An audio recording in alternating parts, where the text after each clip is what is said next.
The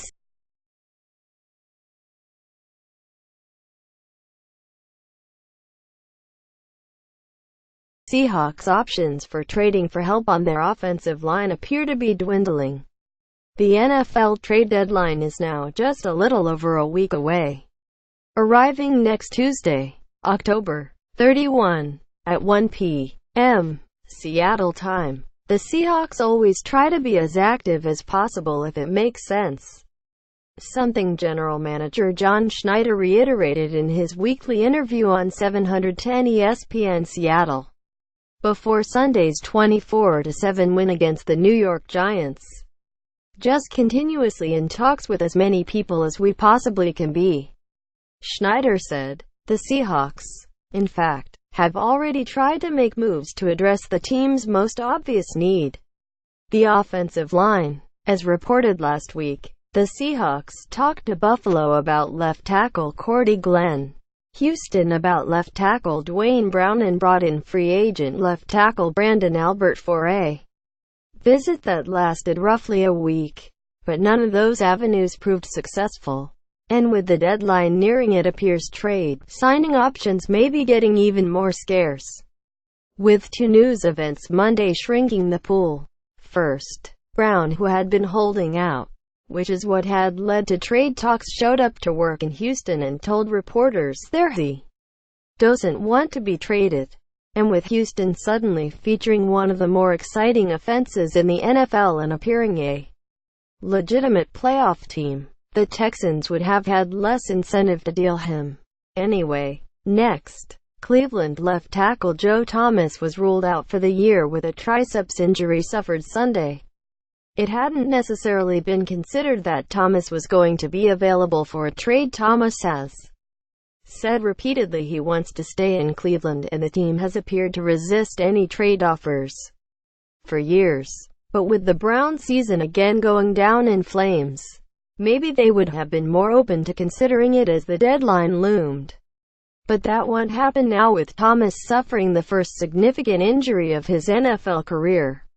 As for Glenn, reports are Buffalo has a high asking price, one that may be even higher now that the Bills are also suddenly in the thick of things in the AFC East. Glenn was thought available due to his big salary and that the Bills seem to have a surplus of tackles. Thomas, Glenn and Brown all have hefty salaries, and with the Seahawks having just a little under $2 million in salary cap space available, Seattle has limited avenues for making a trade. Specifically, Seattle couldn't trade just draft picks for anyone making anything significant and would instead have to deal a big salary in return.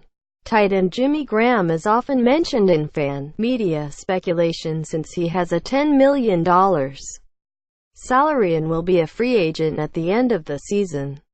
But someone would have to want Graham, and the Seahawks likely value Graham more than fans who grow frustrated by some of his drops may think. Even in a game when he has some struggles, such as Sunday, he can still be a difference maker, something the erratic Seattle offense needs. In other words, trading Graham for a left tackle might be trying to solve one problem by creating another. Albert, as a free agent, would be the easiest acquisition, and the length of time he spent in Seattle illustrates that the Seahawks were serious about signing him. But the salary cap issues means the Seahawks couldn't have offered all that much.